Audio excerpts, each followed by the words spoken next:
Welcome, everybody. This is Too Generic with your host, Cam. We're missing Rich today. Don't know where he is. He said, let's do it next week. He missed the card yesterday. He was a little busy.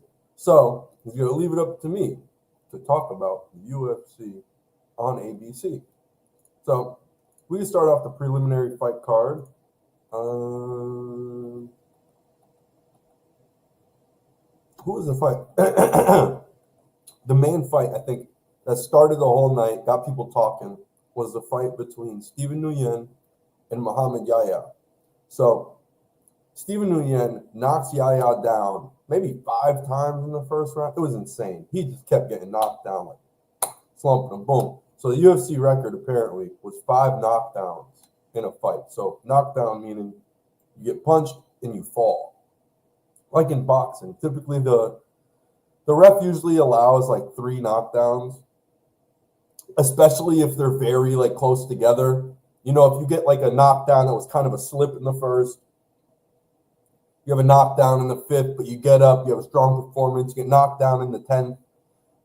You could potentially, if it's spaced out properly and they're done differently and they kind of all have their own little gray area, sometimes you could extend it. But this guy got knocked down 6 times, which is absolutely unheard of, and broke the UFC record.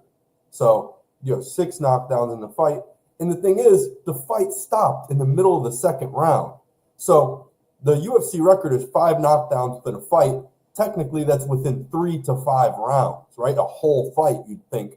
Potentially, the record could have extended and been an entire game, or potentially, like, NBA or anything else, goes to overtime, and some records can get extended because of overtime, because now you're playing 5 quarters instead of 4, like in basketball. Like if you score 50, but it went to double overtime, it's not the same as, 50 points at the regulation. So this is the exact opposite. This broke the record in under the time. So in half the fight, 1.5 rounds, because there's 3 rounds in a prelim fight, 1.5 rounds, 6 knockdowns. In the dude's face, he definitely has some messed up orbital bone.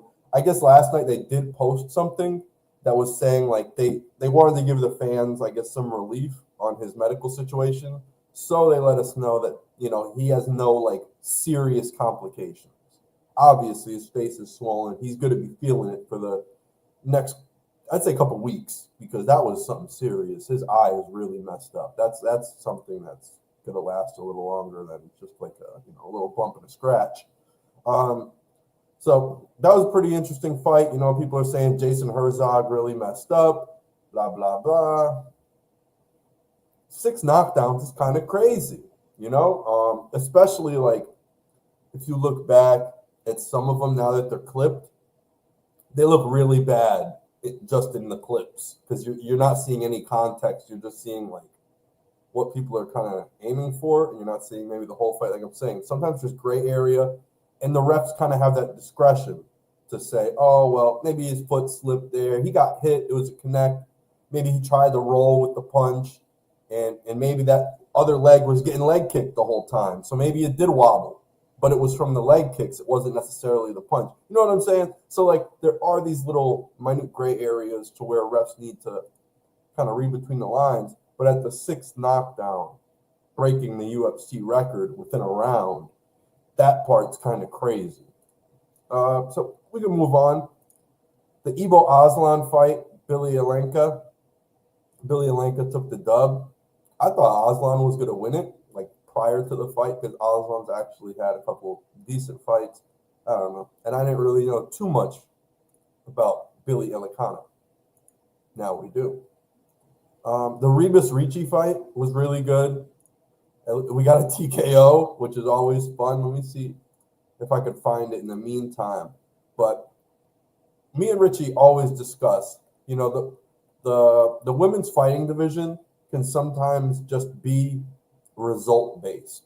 It always goes to the judges, or not always, but a majority of the time comparison to, it feels like the male fights, there's a lot higher finishing rate in a male fight, whether it's submission, knockout, TKO, doctor stoppage, like all of it, the damage is done more by the men's division than the women's division. So typically you see more fights go the distance in the women's division.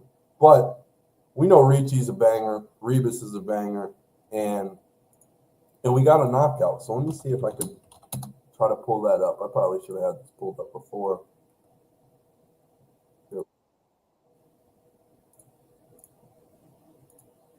No Ritchie today, so it's going to be a little bit of a slower pace show. I wasn't planning on it, but big reaction. Yeah, see you wincing from that. Yeah. Oh, and you hear do it again. They're screaming, do it again. There it is again. That's good work from Ritchie. And good corner work as well. I think she should start throwing multiple. Get him going.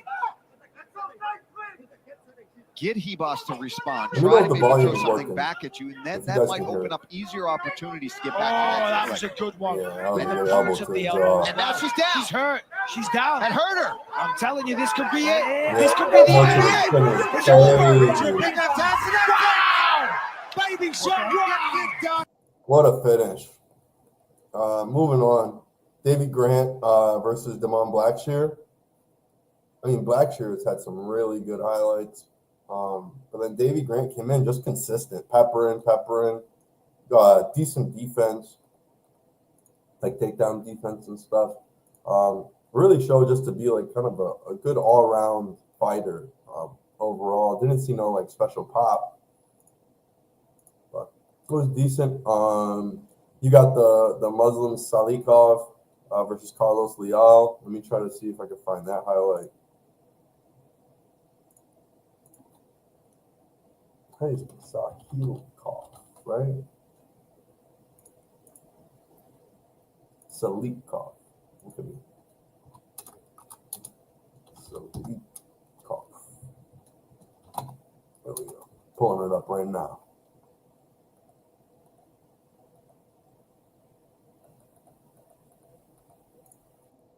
Here we go. You guys see this one. This knockout was pretty solid. There we go. Share screen.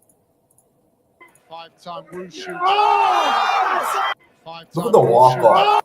But this also proves, like, do you remember last week when we were talking about, what's his name? George Rodriguez? When he knocks out Jack Hermanson. Look at this. You know you dropped the dudes. Like, Five-time. These fighters know when they connect, they connect. That's why when some of these guys do overkill, it's like one, the ref gotta step in, two, they gotta have some respect for the sport. Back-to-back round one knockout. Unbelievable. Five-time Wushu. He rocked them. Yeah, Leal was not coming back from that. Then you had the Bryce Mitchell fight. This one was super fun. Bryce Mitchell versus Said Nurmagomedov. And after the fight, we get the quote of the year. Send him to Arkansas 2-3 years. It'll be fun. I love that. Because, if you don't remember, Islam said, Bryce Mitchell, send him to Kazakhstan. 2-3 years. He'll be all right. So then Bryce Mitchell faces a guy from Kazakhstan, Nurmagomedov, like a Khabib family member or distant relative, and he beats him. So then he says, send him to Arkansas, 2-3 years, he'll be fine. I fuck with that. That quote is doing numbers. And it's also, the UFC fan base, I think, really rise for Bryce Mitchell. When you look at the numbers, YouTube is publicly audited, right? For views. So we see what people want to see. We go to my views, we get under 100 views of videos. We know the general public doesn't want to see too generic. But with the UFC, if you go to all the post-fight interviews, they all have about 20,000 views, right? All these post-fight interviews, 20,000. The average fan's tuning in real quick, just probably hear something. But the specific videos are the ones that, like Bryce Mitchell, he's closer to 200,000 views. And then Robert Whittaker was at about 100,000 views.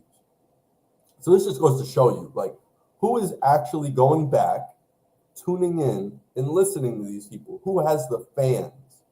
And I would say Bryce Mitchell has more fans than Bobby Knuckles, right?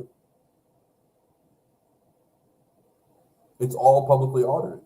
You have to tune in to get the view. And if you don't support it, which then leads to, oh, this guy's not a star. So after this fight, the most viewed person was Bryce Mitchell. He won. He has gotten promoted, especially with his quote. So you beat Nurmagomedov. You have a big win after losing to Gene Silva. He also had a really bad loss to what's his name, Josh Emmett. Got slumped out. Got beat the hell by Gene Silva. Now he's having a little comeback. Beat Said Nurmagomedov. Said Nurmagomedov, I mean, he picks dudes apart, spinning wheel kicks and all sorts of shit. He's an incredibly talented kickboxer and like a kung fu fighter. Like, he has a whole bunch of shit. I love watching Said, especially his come up. But hey, Bryce Mitchell, by the grace of God, got the dub. So good for him. And yeah, hell of a quote to end it. Send him to Arkansas 2-3 years, he'll be fine. I love it. Absolutely love that. Next would be the main card. So moving on to that, Guskov had a decent knockout. Wasn't nothing like spectacular. I think that we got to tune back to. Asu had a good fight against Jose Ochoa. A lot of takedowns. You already know. You know how they fight.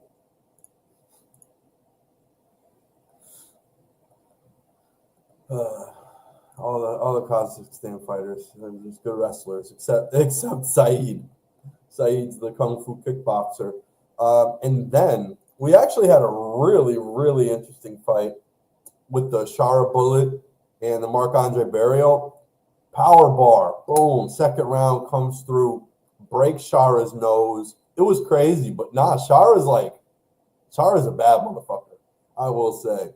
Like, I like, oh man, that post-fight interview, you could just see, you could hear his voice, you could hear everything different. He broke his nose, like that second round, his nose went across his face. It was disgusting, but tough as nails. Gotta respect the pirate, Captain Redbeard, Shara Bullet was incredible. He didn't even do anything too fancy that fight too. Like, now that the fighters are going up a notch, he's showing like he is a high IQ fighter.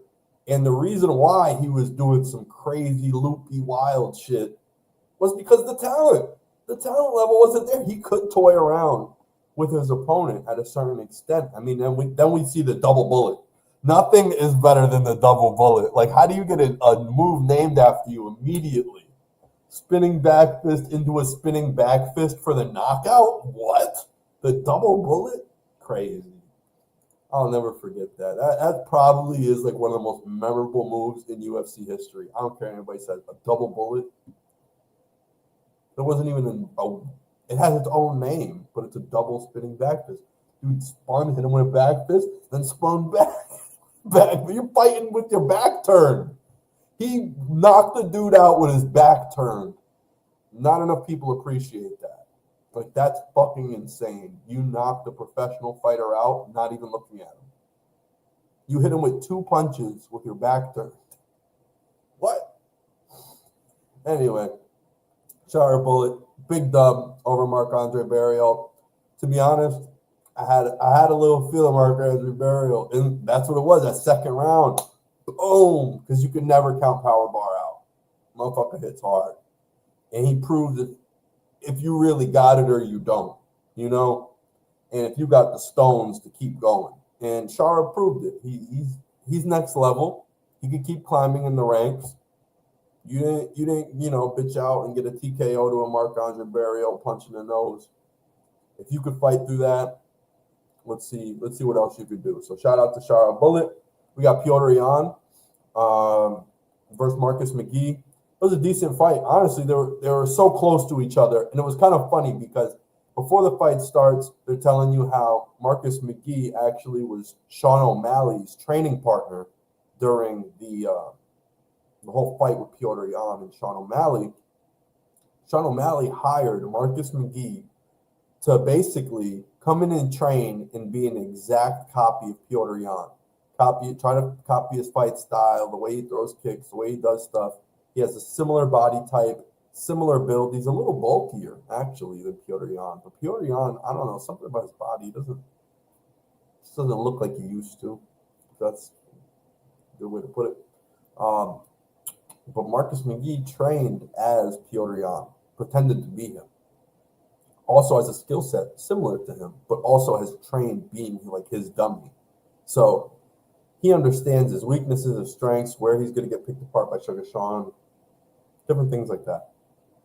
So when they fight, the first 2 minutes, Marcus McGee copied everything this guy did.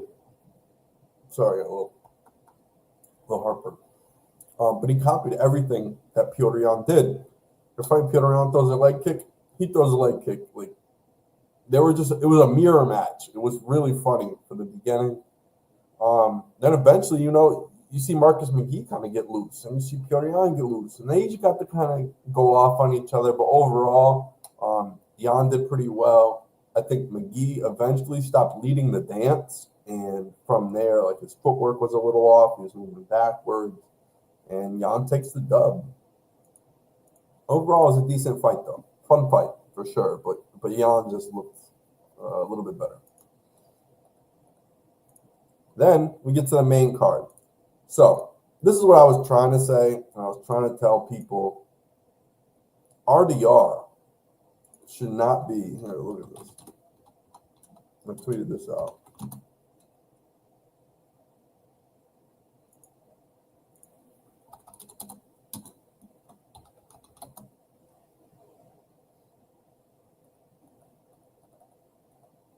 Man, I don't know how to find tweets anymore. Twitter is cooked. Whenever you try to find an old tweet, they're not going to let you. Yeah, I've been really searching old tweets lately to try to find stuff, and they don't really let me. But I'm going to find it. There's my RDR tweet about this whole, Bobby Whitaker situation. And to me, I think it was pretty simple. I just got to show you the betting lines at the time.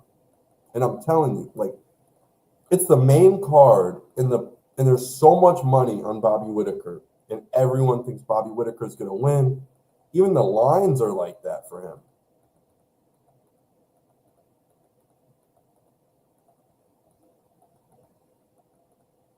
It might take me a little while, but this is kind of great. I don't understand why it never lets me look shit up anymore.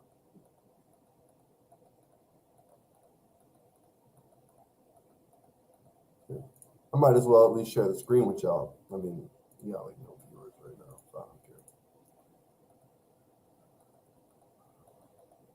It's going to be worth it. Right here. Look at this.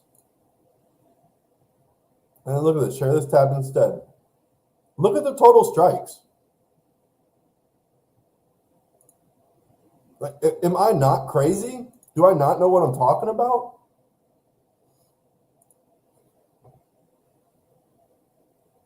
It's really, look at this.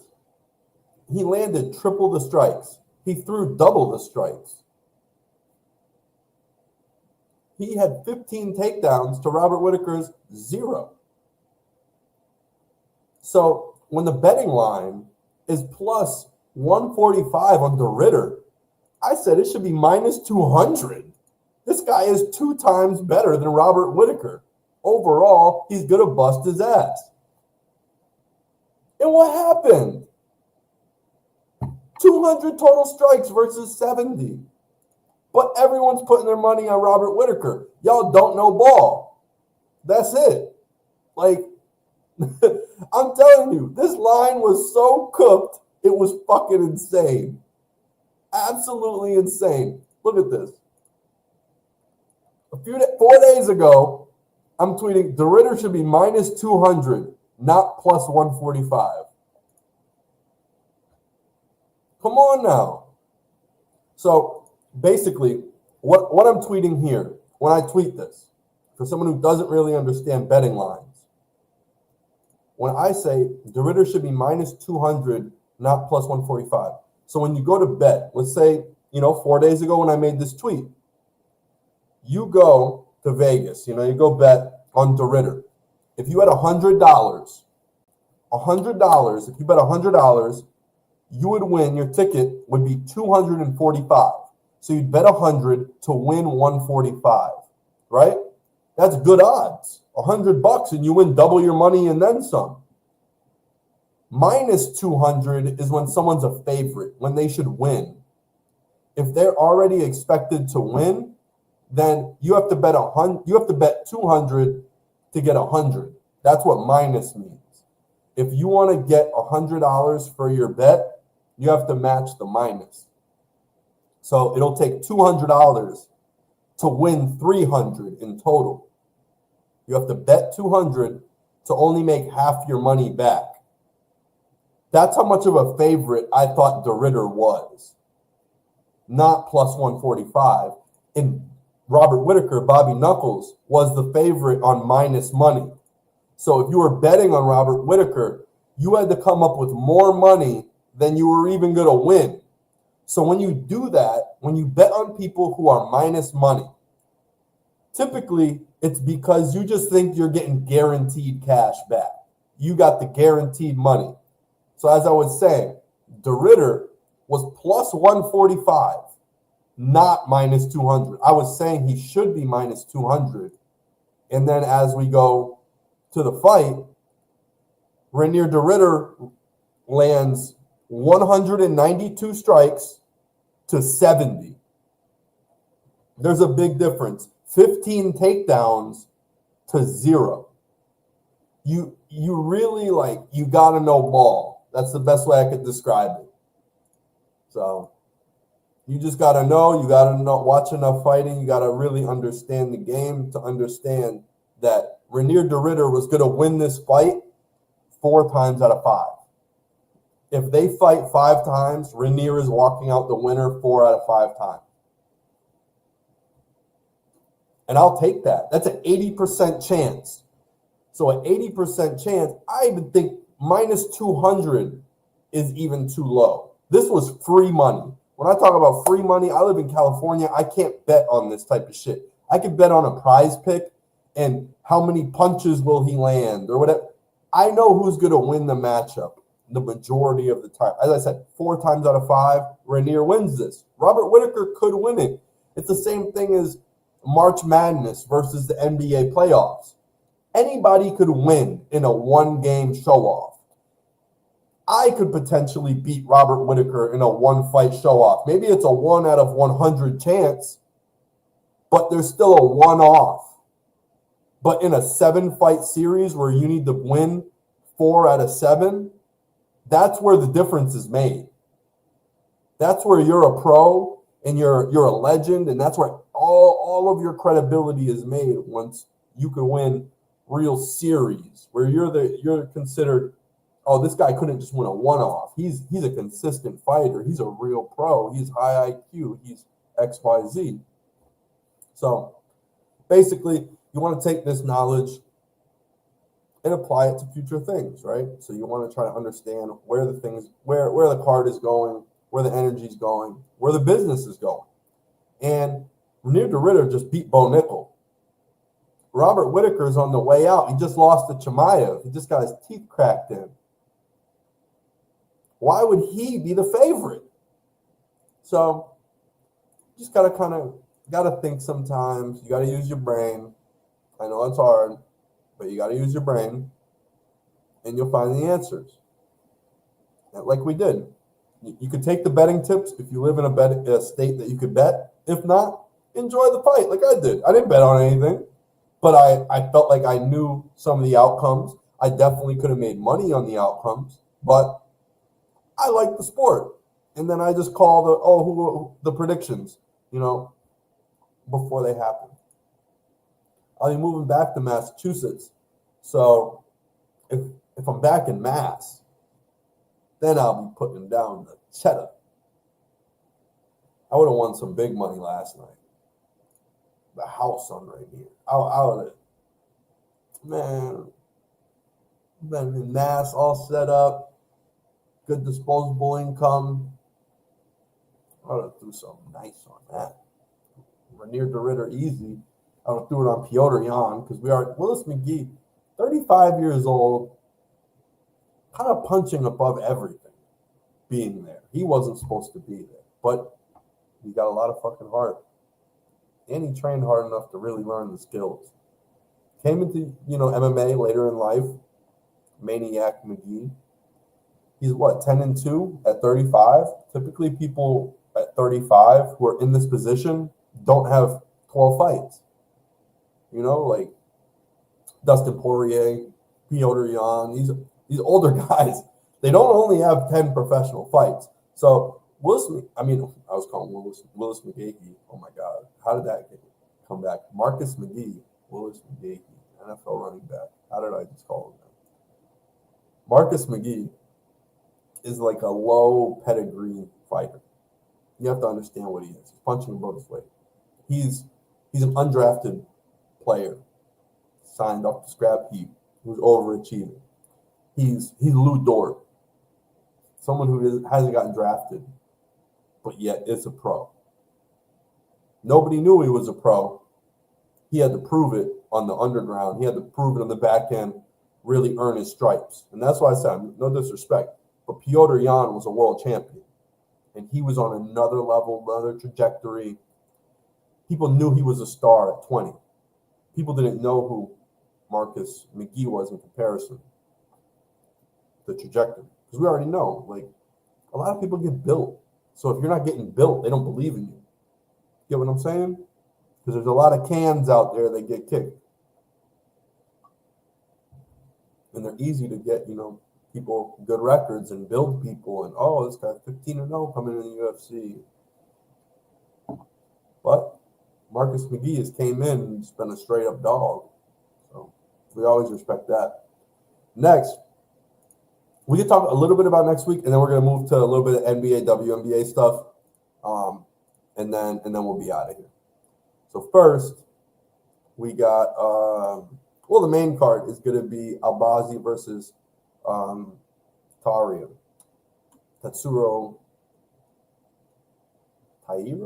I don't know his last name. But next week is it's gonna be pretty boring. Hopefully there's some knockouts. Not the biggest names. Just starting on the prelim card. Finney got canceled. Lima's fighting. Andre Lima. Could be cool. He's probably gonna pick up another dub. Trayshawn Gore's fighting. Neil Magny. Esteban Ribovic. Yeah, honestly, this card's kind of whack. I think the following week is going to be really fun. You got Yasmin Lucindo versus Angela Hill. You got Steve Erceg is back versus Alex Perez. Roman Dolidze and Anthony Hernandez. Andre Fili. Yeah, this is going to be fun. Miles Johns is in this too. Okay. I haven't looked at his card at all. This is all a surprise. I knew the main event, but that was it. Still going to be a good card. 319 is the one that we're all counting on. It's pretty interesting about Aaron Pico. I don't know what he's about to do. Everyone's really excited about him. But Lerone Murphy, though.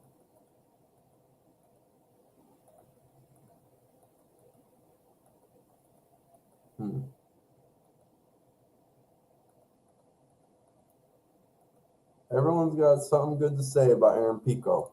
So next, 319, Lerone Murphy, 16-0, fucking people up, is going against this guy who is coming in from another fight club. He's coming from Bellator. And we'll see how he does.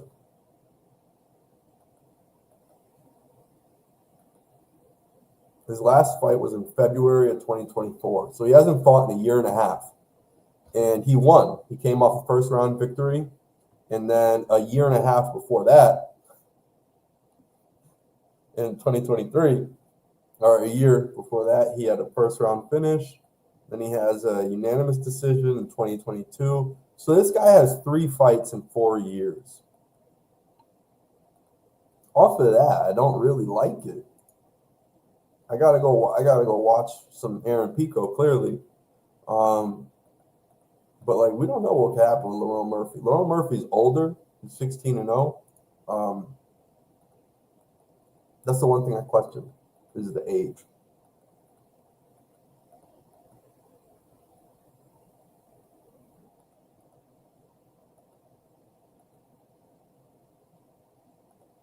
I think most likely he's going to destroy Aaron Pico.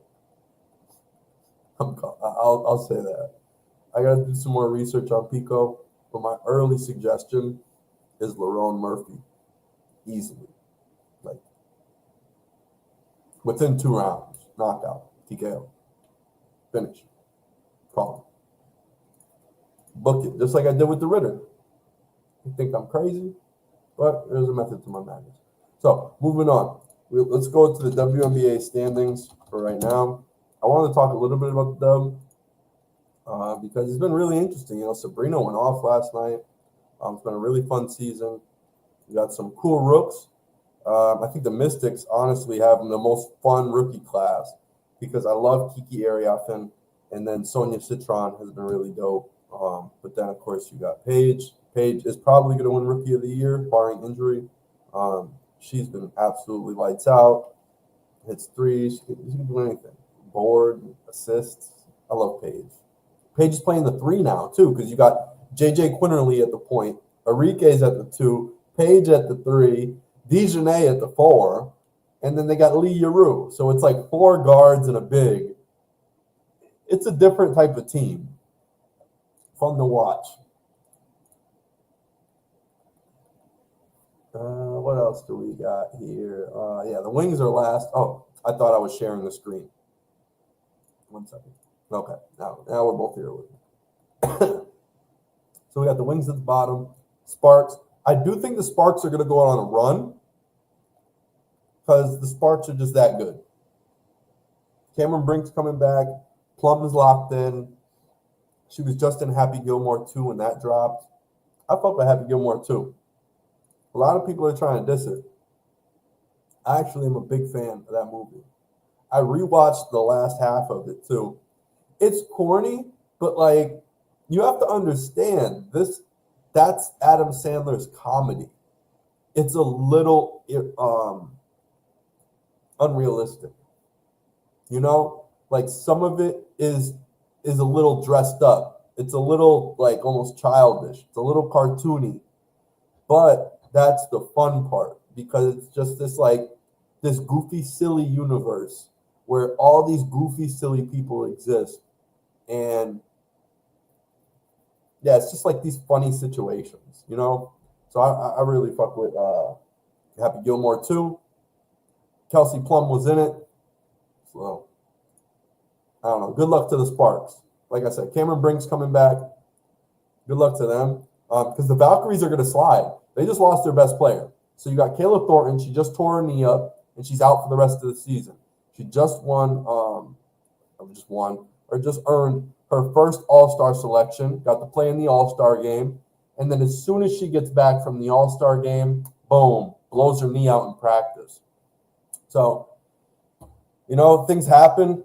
God bless Kayla Thornton. She had an amazing year so far, and I feel really bad for her because this was a year to prove herself, especially someone who, you know, really had to come in and prove it. Like Kayla, I think she's undrafted.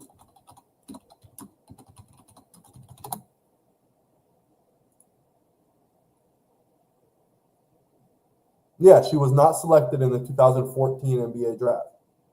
She signed with the Mystics the next year, and she was a rookie the next year. So she had to take a whole season off, probably go play in Russia, go play in Turkey somewhere, and then came back and got some better tape, and then finally broke into the league.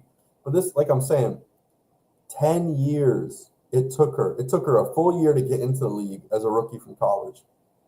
And then 10 years to finally get on her own team and run her own team and make an all-star game and then boom, to blow your knee.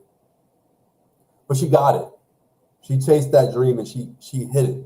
No matter what, she got to the goal she wanted to, and you could be proud of yourself for that. And I don't know Caleb Thornton, but I'm proud of her for doing it because you go from a bench player, kind of a role player with the Liberty, and she started to, but like more of a role player. You know, you're kind of just part of this system. They had a lot of things going on with the Liberty. You know, you had Sabrina, you had Vandersloot, you got Jonquel Jones, you got Breanna Stewart, you got Sabali, you kind of got every Kennedy Burke. You have all these players on the team, and Thornton was just such a good glue girl. I don't want to call her a glue guy. Glue girl. A glue girl for the team, and then she gets her own team, and she becomes the star while being a glue girl. Her, Temi, Monique Billings, Tip Hayes, like Veronica Burton. I love that team. Absolutely.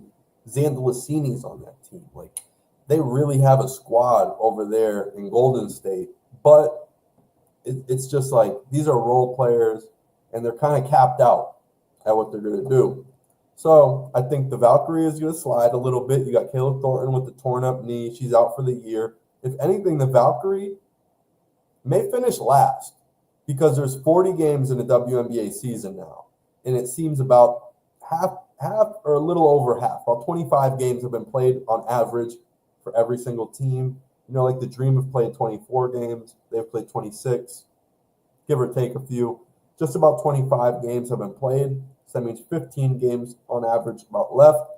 And I would say the Wings are healthier, and I think they could turn a corner.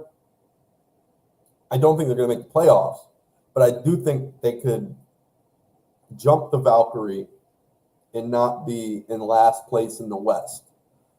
We did know that the Sun were going to win like 0 games this year. That part's cool. I'm a little worried about who's going to be our first pick. Who are we going to get on the Sun? And I hope it's the girl from Notre Dame. I think she's pretty good. Let me see. Triple, double. Women's college basketball.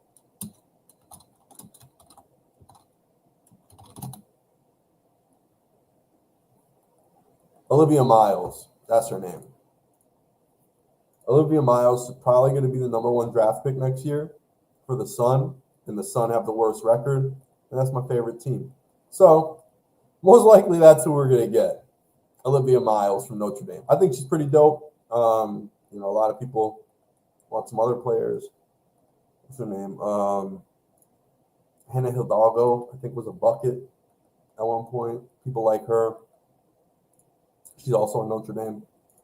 But I don't know what they're going to do with that, so we'll just move on. It's a draft pick. Who knows?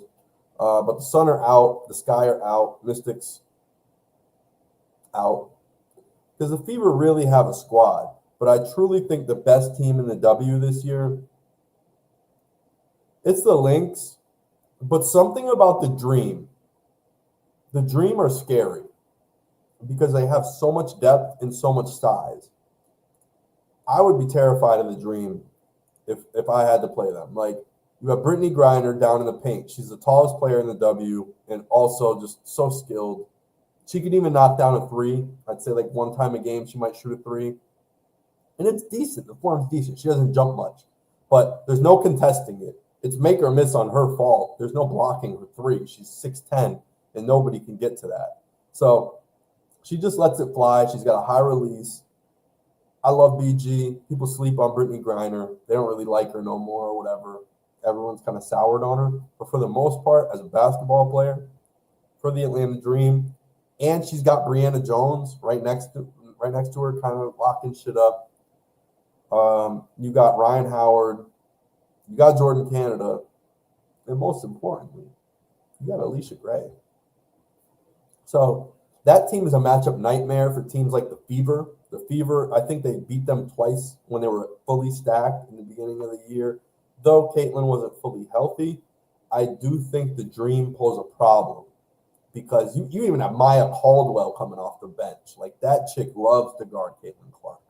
You just have certain players there who are matchup nightmares for what the Fever want and potentially what the Lynx want to do. You know, the Lynx do have some size, but don't have like that real heft in size like you want. Like Brianna Jones, she's about 6'4", but she's big.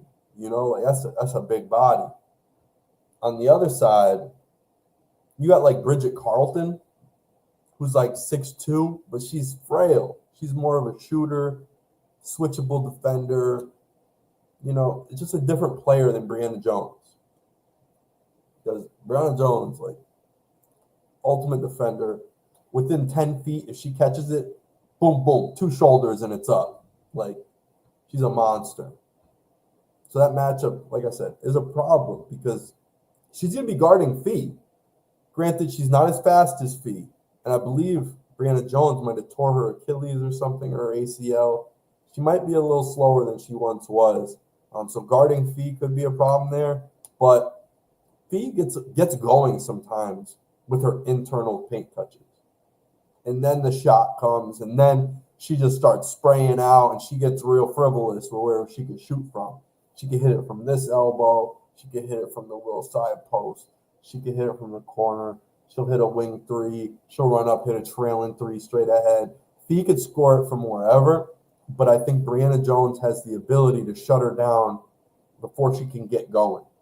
Because once Fee starts making these little pump fakes, oh, boop, and 1, then she gets to the line, 3 points. She starts rolling, and then you can't stop Fee. So that's why I'm saying, like, the Dream are the deadliest matchup, I think, for anybody in the WNBA playoffs.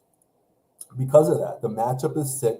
Ryan Howard and Alicia Gray could light you up from 3 at any point. They could each hit 3+ threes a night. Jordan Canada is going to play make. You got Brianna Jones. She's decent. She has a smart basketball mind. And like I said, with BG. And then you got Naz Hillman coming off the bench. If you're getting a little bit of lackluster energy from, I wouldn't say Brianna Jones, because I don't think you get that from Brianna Jones. But you get a little bit more speed, a little more pep, a little oomph. And she crashes the offensive glass hard. Love Naz Hillman. So, like I said, you got Maya Caldwell coming off the bench for the guard wing spot. You got Naz Hillman. You have a top 7, which is elite. And I think you need to really like foster that and make sure that top 7 knows what's up. Because I really like what they're doing over there in Atlanta. I know they're the 4th seed right now overall, 2nd seed in the East. I really like them. And I think, who knows if they'll have, you know, a better record than the Fever by the end of the year. But I do think they're the better team in a matchup and in like a series. That's a little bit of what I was talking about earlier. You could beat people in a one-off, but can you beat them in a series? That's totally different. That's what separates March Madness from the NBA playoffs. Can you go 4 out of 7?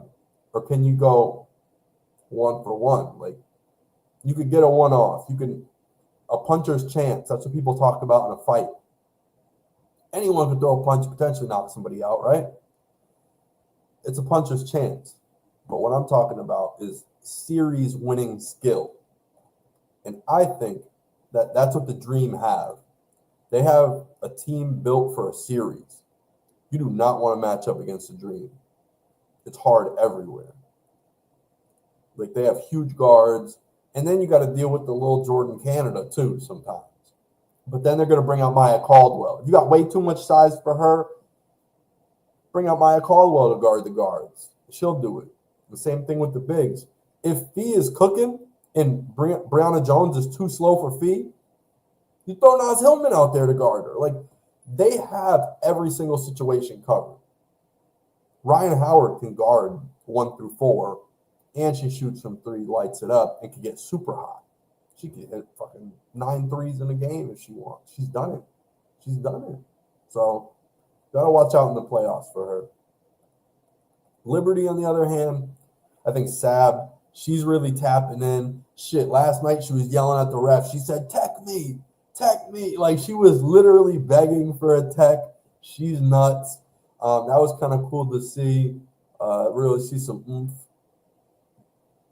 What else? I mean, the Mercury looked good. I love Satu Sabali. I think she could be the future of the league. There's just some nights she just goes a little too soft. I think she's a great rebounder. She can facilitate, but she's leaning too heavily on all the facilitators that the Mercury have. But if that's the case, then you need to focus on scoring and rebounds. That's it. Don't try to be your little big playmaker self that you were in Dallas. So now that you're on the wings, let AT facilitate. You got to score. You got to step it up. So we want to see more from Satu. Love Satu. Want to see more from her. Copper's on that squad. They got a team. They really do. I believe in it. I think they needed one more big. Like, if they finessed Mercedes Russell or Kalani Brown or something. Like, I feel like, they could have finessed it. They do have Kalani Brown. Who was I thinking? McCowan. That's what I meant to say. Tier McCowan. If they had Tier McCowan, they need another big. Tier McCowan's sitting there on the wings, not doing much. Mercedes Russell doesn't seem to be getting much tick where she is. So it's like, try to get a big. I think they need a big. You got Alyssa Thomas. You got Satu, right? You got playmaking. You got shooting. You got Copper, who's playmaking, defense. She even shoots the three now pretty good. But mainly, she gets to the rim. Like, that's someone who brings rim pressure, slashing, and she could kick the Satu. And you got to find another big who can hit the three. Kalani Brown, she seems to just want to stick in the midi, and it's like a far midi. I like that she gives that option of spacing, but it's not giving the 3 points that you need. It's only giving you 2.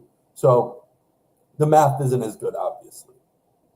McCowan, last year she started shooting the set shot. I would trust it, low-key. Let it fly.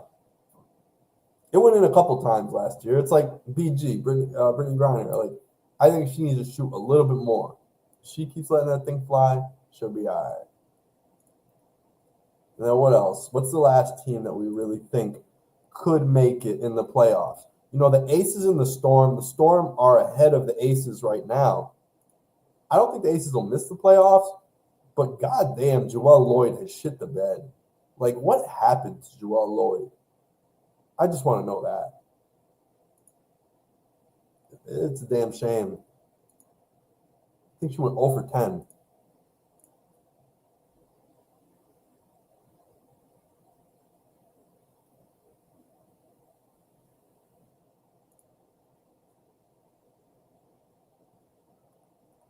All right. Well, I think that goes for the NBA stuff. WNBA stuff. You guys want to tap into some NBA? We could do some NBA stuff. Let me know in the chat what you're thinking. We can jump into that, and then we can head off. I know Ritchie's not here today. I'm missing my co-host. So it's a little different. Kind of planned to talk with Ritchie about some things and had some questions for that. But I'm glad that we could discuss it here no matter what. The sun just came through the light. I felt all this light hit my eye. But NBA. So we got some restricted free agency. We got Quentin Grimes, Jonathan Kuminga, Cam Thomas, and Josh Giddey. So you have those 4 restricted free agents. I feel like they all have their own situation. So let's start there, and we'll break it down. Quentin Grimes has been on 4 different teams within 4 years. People are arguing he deserves more money than Cam Thomas, who's in the same situation. I don't agree. Quentin Grimes has just had varied roles. I do think he's really good when you just let him shoot the 3 and you let it fly. I don't think the star quality is necessarily there. I see it more with Cam Thomas than I do with Quentin Grimes. I'll say that. So in terms of reaching that mid-level exception of the $14 million, if I was to pay anybody, if I was to rank them, I would say Giddey, Cam Thomas, Kuminga, and then you got Quentin Grimes at the bottom of that. So Quentin Grimes is looking for a lot of money from the Philadelphia 76ers, but at the same time, they just drafted BJ Edgecombe. They just drafted last year Jared McCain. 4 years before that, they just drafted Tyrese Maxey. So you have all these guards of the future on the team. And now you got some guy who's kind of this cast off from 4 different teams. He's on his 4th team, 3 other teams. You have this cast off. I don't know if he exactly deserves the money compared to where they're going to try to allocate it and who they're going to pay now. Because they have to plan for McCain. They have to plan for Maxey. And then you got BJ Edgecombe. So where does this guy, Quentin Grimes, come into the picture? I don't see it for that team. Maybe he fits on another team. But for the time being, I don't think he's going to be getting the big money that he wants. Nor do I think necessarily he deserves it. People talk about, oh, he had the big 40-point game and yada, yada, yada. But what else did he do? And where else did he do on other teams? They kicked him out of the Mavericks. They wanted nothing to do with that guy. They sold him for less. So we've seen potentially some locker room issues with QG. We don't know the whole story. I'm not about to write the dude off. But we don't know the whole story. But at the same time, I've seen it on the court, and I don't know if it's big star money. I don't think it translates. I don't think he brings it to that level. Next will be Kuminga. So at times, Kuminga looks really good, right? I think there has to be a specific team around him. I don't know exactly where Kuminga falls off, but I don't know that he gets to like Jaylen Brown. And I think that's where maybe he thinks he is. But I don't think he's there. I think there's something missing between Kuminga and JB. So where would you put Jonathan Kuminga in the chat? What do you guys think? Where do you rank Kuminga's ceiling? How high could he get? What could he do in the league? Who knows? But I see the Warriors, and I also see that they don't really have a future. Remember this 2-timeline thing? They end up botching it and don't really have any timeline right now. You got, a really old Curry, old Draymond. He's got white in his beard everywhere, white in his hair. You got to figure it out now. And it feels like this is the year that Kuminga needs to either figure it out or they sell him for something that they could win with. Because they got Jimmy Butler. So what can you do? Maybe can you send Jimmy Butler and Kuminga? Could you package something for Giannis and some picks and get Giannis in there? I know Octagon is the agency of Steph Curry and Giannis Antetokounmpo. So if you're looking to connect the two, and there's always been rumors since 2020, since the bubble, there's been rumors about Giannis going to the Warriors. And as I said, the same agency. And recently, in the past month, they've leaked that again, that Giannis and the Warriors could be a pair. So if they match up, you have Steph Curry and Giannis on the same squad, potentially with Draymond still, which would be interesting. I would want Draymond to still be on that team.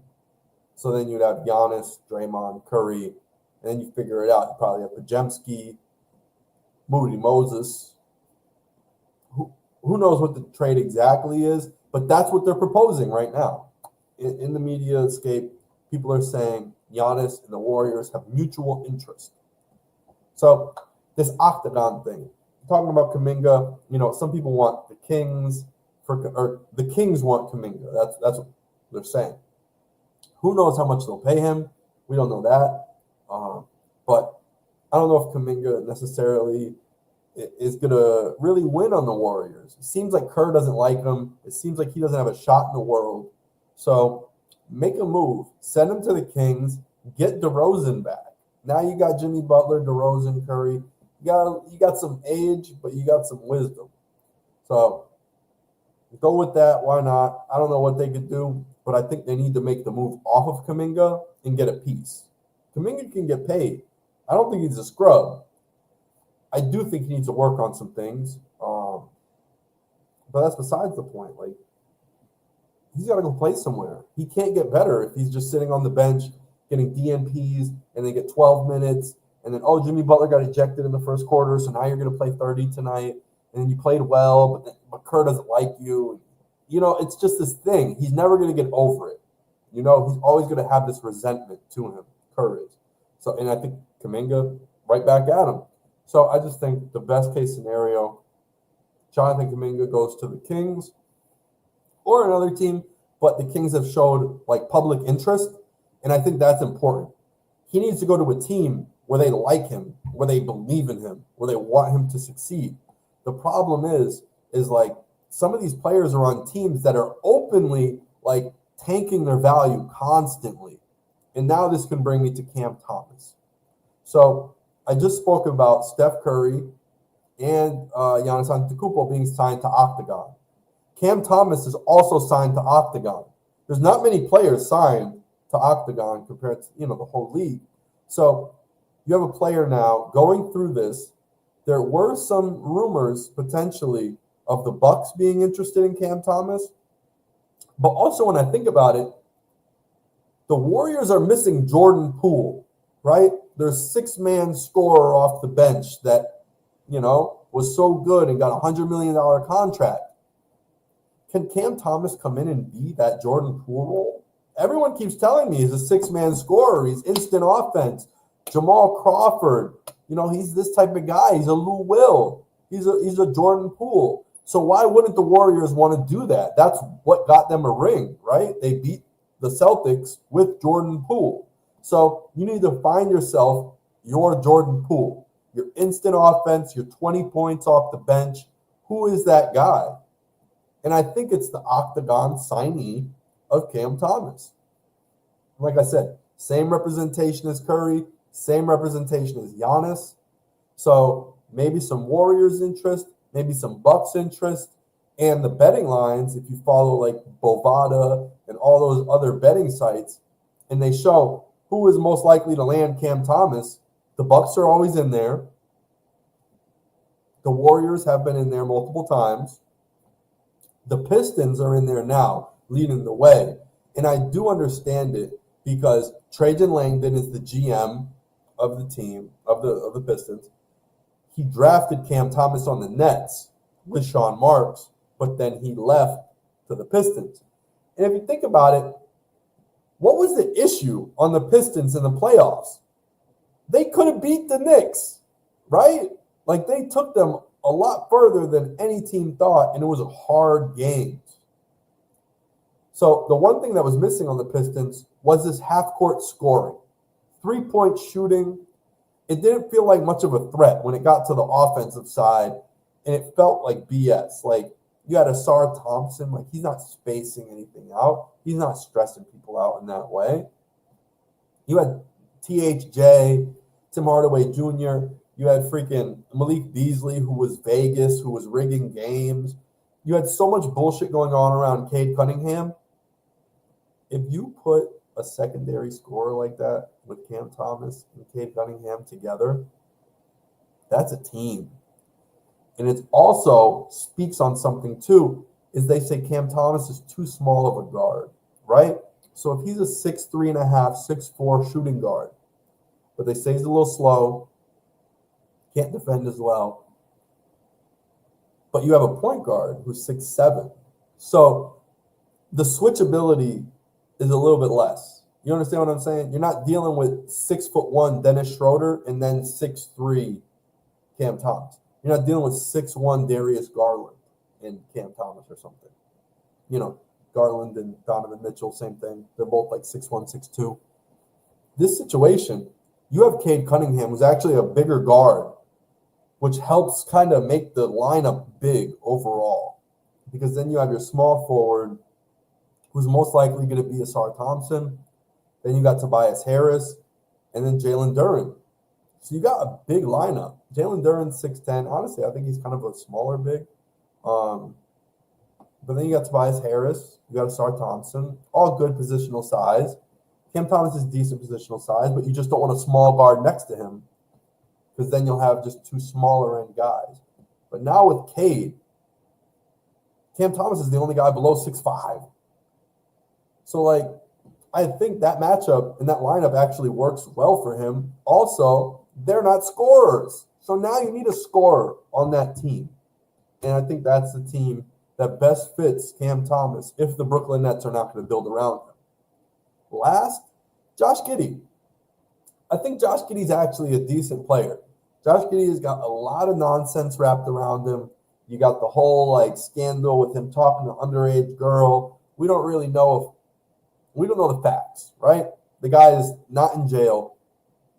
He's with the NBA. They have FBI built into the league. There's so much feds and everything with these professional leagues. You have no clue. No clue. The refs, they all come from either intelligence or state police, government type jobs. Do research on these people. This is real shit. So just think about that. I'm not gonna get too deep into it. It sounds crazy. I just watched 3 viewers go to 0 because I said the federal government is involved. Do some research. Look up Bob Delaney. I know what the fuck I'm talking about. People come from criminal justice backgrounds. You have to understand, for one, they got to be trustworthy. 2, they got to be trusted. You understand what I'm saying? It's a chain of command you respect in law enforcement. And that's why they hire law enforcement. You really got to understand, like, if you listen to ex-pro players' interviews, some interviews, you'll hear some stuff where they hired private investigators and different things to follow them and to do these things. Like, it's real shit. Real shit. The government's really involved, especially with betting, especially because the entertainment league, the NBA is an entertainment league. It's not a competitive league the way we once thought it all was, like the NFL, entertainment league. So with this, the government, because it's so dirty, the government has to come and step in and take over. That's why the government runs the UFC. That's why they run all the fight shit. Like, you really have to like take a step back. It's not really put in your face. But if you do the research, and like I said, take a step back, you survey, and you listen to ex-players, you do some research on who all these refs are and what go to their LinkedIns. Like, it's funny that I'm talking to a 2-person audience right now, but it's just like, I'm giving you the keys. You know what it is. You just gotta kind of understand it and comprehend it and take it with what you want to do. But the government's involved. Like I said, look up Bob Delaney. They write books. These refs end up retiring and writing books about how they were working for the government and got found out through the FBI and through the NBA reffing organizations. They want people they could trust and they respect the chain of command. Like it's all built in. So even if it is rigged or not, these refs will listen to the chain of command. They will follow and they'll be trustworthy. Either they are super trustworthy and wouldn't bend the rule, or they would fall on the grenade for their boss. And I think either one is open to interpretation, but you just have to understand what it is. Somebody sometimes is always the patsy, is the fall guy. Sometimes they need to create a situation to make it look like they're cracking hard on crime. But for the most part, it's just a patsy situation, right? Like the ref we all know, Tim Donaghy. Tim Donaghy took the fall, and now he got out of jail, and then he started singing like a canary, saying, I was the fall guy. Everybody's doing this. It just got so bad and so called out by the public, the Sacramento Kings versus Lakers matchup, that it basically got exposed, and someone had to go down, or the whole league would look like they were complicit. And this is what I'm saying. This is why you have guys from law enforcement who respect the chain of command and everything else, and they will take the fall. It is what it is. You were ordered to do it. It was your orders, and you followed it out. It's your job. You have to really understand it on that level, but if you don't, it's all good. Other than that, I don't know if I got anything left. It's been a fun time, real fun time. We out, guys. I'm out of here. I could go on for another hour. I really want to, but tune in next Sunday. We got 2 more shows coming up this week. So stay tuned. Much love, guys. Peace.